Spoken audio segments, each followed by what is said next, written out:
করব। দেখুন মৃত ব্যক্তির দোয়া কত বেশি দরকার।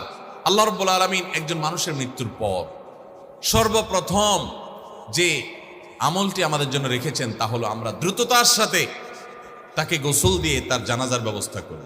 এই জানাজার নামাজের মধ্যে আমরা মুর্দার জন্য কি করি? সালাতুল জানাজা।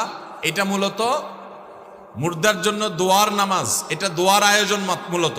এটাতে রুকু সিজদা না, এটা পূর্ণাঙ্গ সালাতই না, নামাজই না। এটা মূলত পুরো আয়োজনটাই হলো মুর্দার জন্য দোয়ামূলক।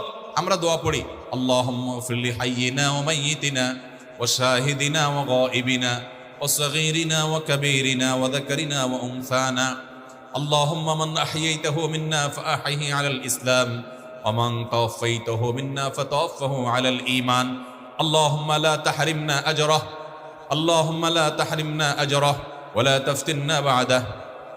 এই যে হাদিস ওয়ালা তুযিল্লানা বা'দা, কোন কোন রিওয়ায়াতে আসছে